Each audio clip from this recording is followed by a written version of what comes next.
వదినా, ఒక్క నిమిషం నేను చేస్తాను. నీతో ఒక ముఖ్యమైన విషయం చెప్పాలదినా. మీరందరూ అమాయకులనేగా నువ్వు చెప్పాలనుకుంది, అంతే కదా? అంతేకాదు వదినా, అమ్మా నాన్నలు నిర్దోషులని నిరూపించడానికి ఉన్న అన్ని దారుల్లో ప్రయత్నించాం. అందులో ఒక చోట మాకొక నమ్మలేని ఆధారం దొరికింది. ఏంటది?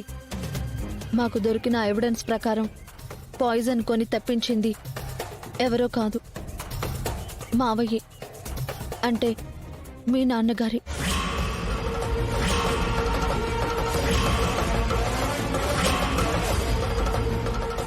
Shut up! ఏం మాట్లాడుతున్నావు నువ్వు? మా నాన్న పాయిజన్ తెచ్చి నన్నెందుకు చంపాలనుకుంటాడు?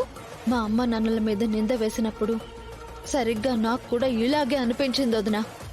నువ్వు మీ వాళ్ళని ఎలా అయినా బయటపడేయాలని చూస్తున్నావు, కానీ అందుకు ఏ దారి దొరక్క చివరికి మా నాన్న పేరు చెప్తున్నావా? లేదు వదినా, కావాలంటే మావయ్య ఆ పాయిజన్ ఏ షాప్లో కొని తెచ్చాడో అతన్ని కూడా పిలిపిస్తాను. బిల్లు కూడా ఉంది, చూపిస్తాను చూడు. ఆ,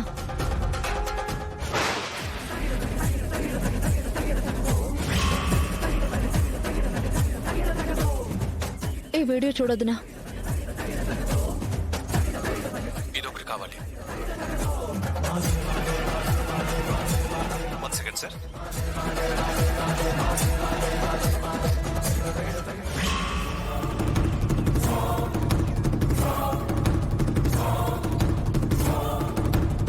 పక్కా ఇన్ఫర్మేషనే కదా? 100% సార్. సరే. కానీ కానీ మా నాన్న నన్నెందుకు చంపాలనుకుంటాడు? దట్స్ ఇంపాసిబుల్ తులసి. వదినా, నీ ఆవేదన నేను అర్థం చేసుకోగలను.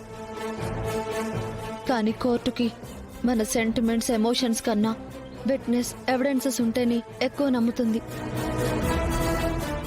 ఈ ఎవిడెన్స్ గనక నేను జడ్జి ముందు పెడితే ఆయనకి శిక్ష పడటం అనేది చాలా చిన్న విషయం. ఒక ఎక్స్-ఎమ్మెల్యే తన కూతుర్ని ఇలా చేశాడని పేపర్లో, టీవీల్లో మారుమ్రోగిపోతుంది. అప్పుడు ఆయనకి రాజకీయంగా కోలుకోలేని దెబ్బ తగులుతుంది. కన్న కూతుర్నే చంపాలని చూశారని అప్పటిదాకా జేజేలు కొట్టిన వాళ్ళు చీ కొడతారు.